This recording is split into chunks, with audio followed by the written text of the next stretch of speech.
हर हर महादेव। सोमवार भादोपद्र सोमवार व्रत कथा। दिन के अनुसार पूजन करने से हमें जल्दी फल प्राप्त होता है।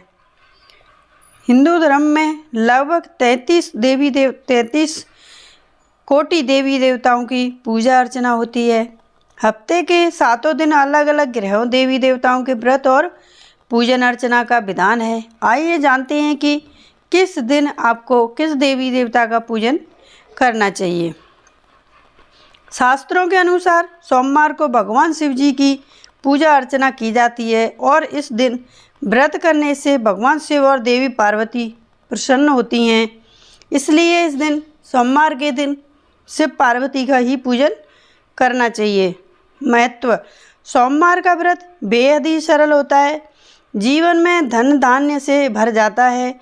सभी अनिष्टों का हरण कर भगवान शिव ने अपने भक्तों के कष्टों को दूर करते हैं। सोमवार व्रत नियमित रूप से करने पर भगवान शिव तथा देवी पार्वती की अनुकंपा बनी रहती है, जिससे पति पत्नी में वाद विवाद झगड़े नहीं होते हैं और परिवार खुशहाल रहता है। काम में बरकत मिलती है और सभी कष्टों का नाश होता है। अविवाहित लड़कियां या लड़के भी सोमवार का व्रत मनचाहा जीवन साथी पाने के लिए कर सकते हैं और करते रहना चाहिए। सोमवार की विधि: सोमवार का व्रत 3 प्रकार का होता है, जिसमें प्रति सोमवार, सौम्य प्रदोष और 16 सोमवार शामिल हैं। तीनों का ही व्रत विधि विधान और पूजन नियम एक समान ही है। सोमवार का व्रत धारण दिन तीसरे पहर तक होता है और सोमवार के दिन भगवान शिव की पूजा और व्रत का विशेष महत्व होता है। इस दिन सुबह जल्दी उठकर स्नान आदि कर साफ वस्त्र ग्रहण करें। यदि संभव हो तो मंदिर में जाकर शिवलिंग का अभिषेक करने के बाद व्रत का संकल्प लें। इसके बाद भगवान शिव और माता पार्वती की पूजा अर्चना करें और व्रत की कथा निम्न तरीके से करें। सोमवार को ब्रह्ममुहूर्त में उठकर पूरे घर की साफ सफाई स्नान आदि से निवृत्त हो जाएं। गंगा जल या पवित्र जल पूरे घर में छिड़कें। घर में ही किसी पवित्र स्थान पर भगवान शिव की मूर्ति या चित्र स्थापित करें। पूरी पूजन तैयारी के बाद निम्न मंत्र से संकल्प करें। मम क्षेम स्ते यव्रजाय रोगाय या में वृद्ध्यर्थ सोमवार व्रत करशे। इस मंत्र का उच्चारण करते हुए सोमवार व्रत का संकल्प करें। इसके पश्चात निम्नलिखित मंत्रों का ध्यान करें। ध्यान के पश्चात ओम नमः शिवाय से शिवजी पार्वती जी का षोडश पूजन उपचार करें। पूजन के पश्चात व्रत कथा सुनें। तत्पश्चात चालीसा और आरती का प्रसाद वितरण करें। इसके बाद भोजन या फलाहार ग्रहण करें। फलाहार या पारण का कोई विशेष नियम नहीं है, लेकिन दिन या रात में केवल एक ही समय खाएं।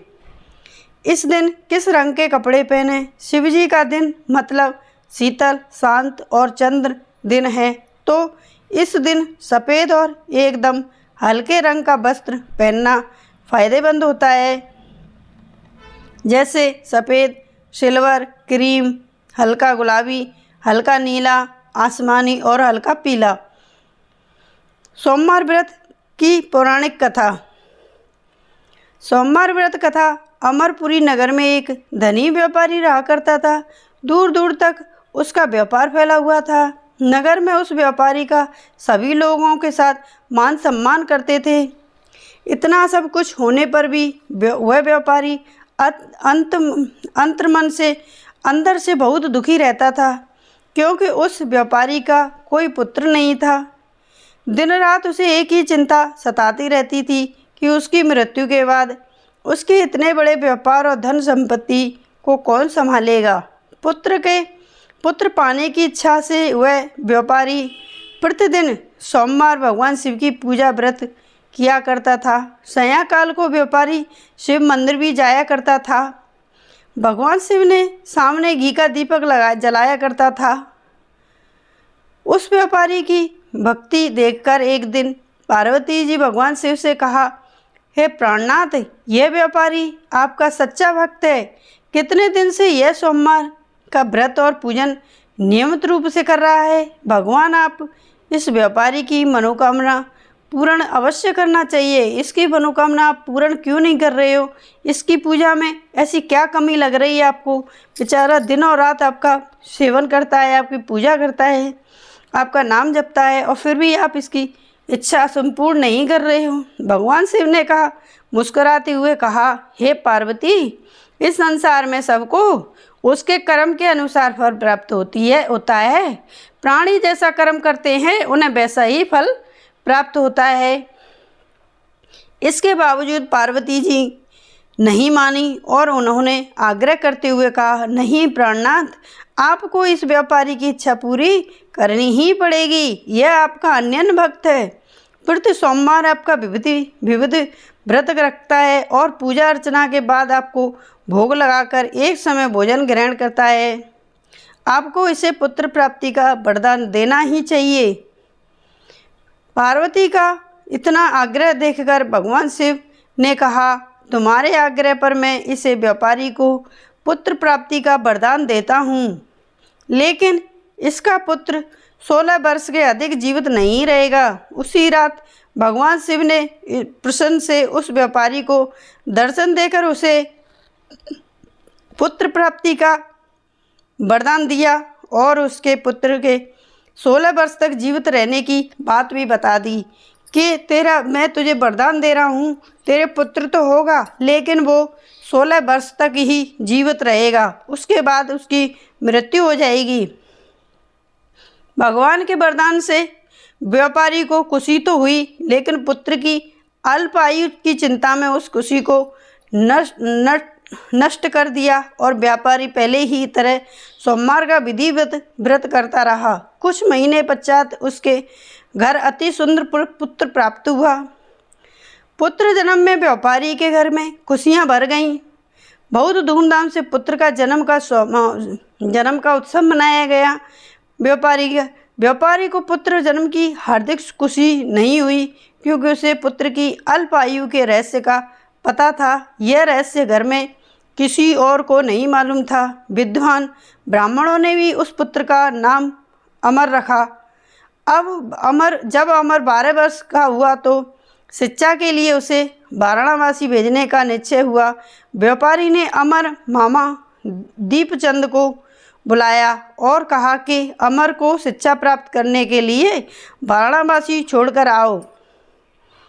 अमर अपने मामा के साथ शिक्षा प्राप्त करने के लिए चल दिया।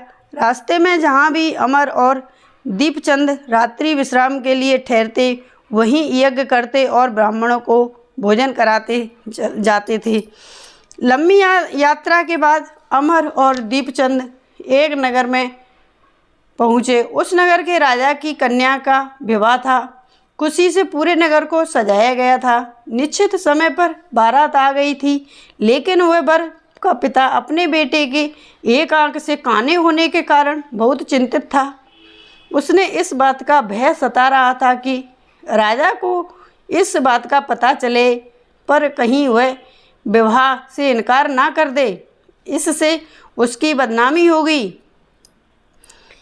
वर के पिता ने अमर को देखा तो उसके मन में एक विचार आया कि उसने सोचा, क्यों ना इस लड़के को दूल्हा बनाकर राजकुमारी से विवाह करा दूं। विवाह के बाद इसको धन देकर विदा कर दूंगा और राजकुमारी को अपने नगर में ले जाऊंगा। वर के पिता ने इसी संबंध से अमर और दीपचंद से बात की। दीपचंद ने धन मिलने के लालच में वर के पिता की बात स्वीकार कर ली।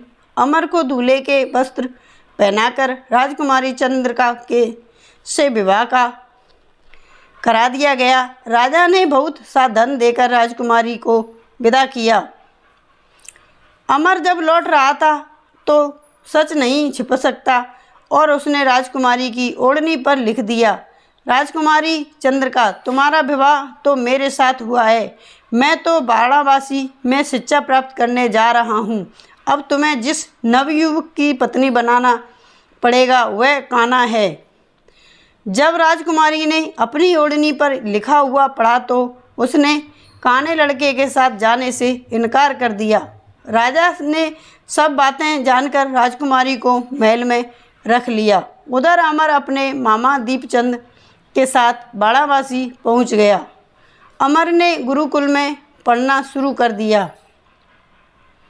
जब अमर की आयु 16 वर्ष पूरी हुई तो उसने एक यज्ञ किया। यज्ञ की समाप्ति पर ब्राह्मण को भोजन कराया और खूब अन्न धन वस्त्र दान किए। रात को अमर अपने शयन कक्ष में सो गया। शिव ने वरदान के अनुसार शयन अवस्था में ही अमर के प्राण पखेरु उड़ गए। सूर्योदय पर मामा अमर को मृतक देखकर रोने पीटने लगा। आसपास के लोग भी एकत्रित होकर दुख प्रकट करने लगे। मामा के रोने विलाप करने के स्वर समीप से गुजरते हुए भगवान शिव और माता पार्वती ने भी सुने। पार्वती जी ने भगवान से कहा, प्राणनाथ, मुझसे इसके रोने के स्वर सहन नहीं हो रहे हैं, आप इस व्यक्ति के कष्ट दूर करें। भगवान शिव ने पार्वती जी के साथ अदृश्य रूप में समीप जाकर अमर को देखा तो पार्वती जी से बोले, पार्वती जी, यह तो उसी व्यापारी का पुत्र है, मैंने जिसे 16 वर्ष की आयु का वरदान दिया था। इसकी आयु तो पूरी हो गई है। पार्वती जी ने फिर भगवान शिव से निवेदन किया, हे प्राणनाथ, आप इस लड़के को जीवित करें, नहीं तो इसके माता पिता पुत्र की मृत्यु के कारण रो रो कर अपने प्राण त्याग कर देंगे। इस लड़के का पिता तो आपका परम भक्त है, वर्षों से सोमवार व्रत करता रहता है, आपको भोग लगाता रहता है। पार्वती के आग्रह करने पर भगवान शिव ने उस लड़के को जीवित होने का वरदान दिया और कुछ ही पल में वह जीवित होकर उठ बैठा। शिक्षा समाप्त के अमर मामा के साथ अपने नगर की ओर चल दिया। दोनों चलते चलते हुए उसी नगर में पहुँचे जहाँ अमर का विवाह हुआ था। उस नगर में भी अमर ने यज्ञ का आयोजन किया। समीप से गुजरते हुए नगर के राजा ने यज्ञ का आयोजन देखा और राजा ने अमर को तुरंत पहचान लिया। यज्ञ समाप्त होने पर राजा अमर उसके मामा को महल में ले गया और कुछ दिन उन्हें महल में रखकर बहुत सा धन वस्त्र देकर राजकुमारी के साथ विदा कर दिया गया। रास्ते में सुरक्षा के लिए राजा ने बहुत से सैनिकों को भी साथ भेज दिया। दीपचंद ने नगर में पहुंचते ही एक दूत को घर भेजकर अपने आगमन की सूचना भेजी और अपने बेटे अमर के जीवित वापस लौटने की सूचना से व्यापारी बहुत प्रसन्न हुआ। वहाँ उधर व्यापारी और व्यापारी की पत्नी दोनों ही, व्यापारी ने अपनी पत्नी के साथ स्वयं को एक कमरे में बंद कर रखा था। भूखे प्यासे रहकर व्यापारी और उसकी पत्नी बेटे की प्रतीक्षा कर रहे थे। उन्होंने प्रतिज्ञा कर रखी थी कि यदि उन्हें अपने बेटे की मृत्यु का समाचार मिला तो अपने प्राण त्याग देंगे। व्यापारी अपनी पत्नी और मित्रों के साथ नगर के द्वार पर पहुंचा और अपने बेटे के विवाह का समाचार सुनकर पुत्रवधू राजकुमारी चंद्रिका को देखकर उसकी खुशी का ठिकाना न रहा। उसी रात भगवान शिव ने व्यापारी के स्वर में हाकार कहा, हे सृष्टि, मैंने तेरे सोमवार के व्रत करने और व्रत कथा सुनने से प्रसन्न होकर तेरे पुत्र को लंबी आयु प्रदान की है। व्यापारी बहुत प्रसन्न हुआ और सोमवार का व्रत करने से व्यापारी के घर में खुशियाँ लौट आईं। शास्त्रों में लिखा है कि जो स्त्री पुरुष सोमवार का विधिवत व्रत करते हैं और व्रत कथा सुनते हैं उनकी सभी इच्छाएं पूरी होती हैं। शिव चालीसा। जय गणेश गिरिराज सुवन मंगल मूल सुजान, कहते हो दादास तुम देहु अवे वरदान। जय गिरिराज पत दीन दयाला, सदा करत संतन प्रतिपाला। भालचंद्र सोहेनी के कानन कुंडन नाग बनी के बागंबर और गंग सिर गंग बहाए देख नाग मुन मोए। मैना किए अवै दुलारी बामंग सोहित छवनारी। करत त्रिशूल सोहित छवहारी, करत सदा शत्रु छयकारी। नंदीगढ़ सोए ते कैसे, सागर मध्य कमल में जैसे। कार्तिक श्याम और गढ़राऊ, या छवि को कहीं जात न काऊ। देवई जबी जाए पुकारा, तब ही दुख प्रभु आप निवारा। किया उपद्रव तारक भारी, देव सब मिले तुम्हें जोहारी। तुरंत सड़ासन आप बिठाऊ, लव निमेष में मार गिराऊ। आप जलंधर असुर सहारा, स्वयं तुम्हें विद्युत सहारा। त्रिपुर सरासन युद्ध मचाई, सबई कृपया कर लीन बचाई। किया तब ही भागीरथ वारी, पूर्व प्रतिज्ञा तासु पुरारी। दानन में है तुम सब कोई नाही, सेवक स्तुत करत सदाई। भेद महामहिमा अब तब गाई, अखत आनंद भेद नहीं पाई। प्रगति उद्यत मंथन से ज्वाला, जरत सुरासुर भय बेहाला। कीन दया तय करी सहाई, नीलकंठ तब नाम कहाई। पूजन रामचंद्र जब कीना, जीत के लंक विभीषण दीना। सहस कमल में हो रहे धारी, कीना परीक्षा पुरारी। एक कमल प्रभु राखे गोई, जे कमल नैन पूजन चे सोई। कठिन भक्ति देखी प्रभु शंकर, भय प्रसन्न चित दिए वर। जय जय जय अनंत अविनाशी, करत कृपा सबके घटवासी। दुष्ट सकल नित मोय सतावे, ब्रह्मत रहो मोय चैन न आवे।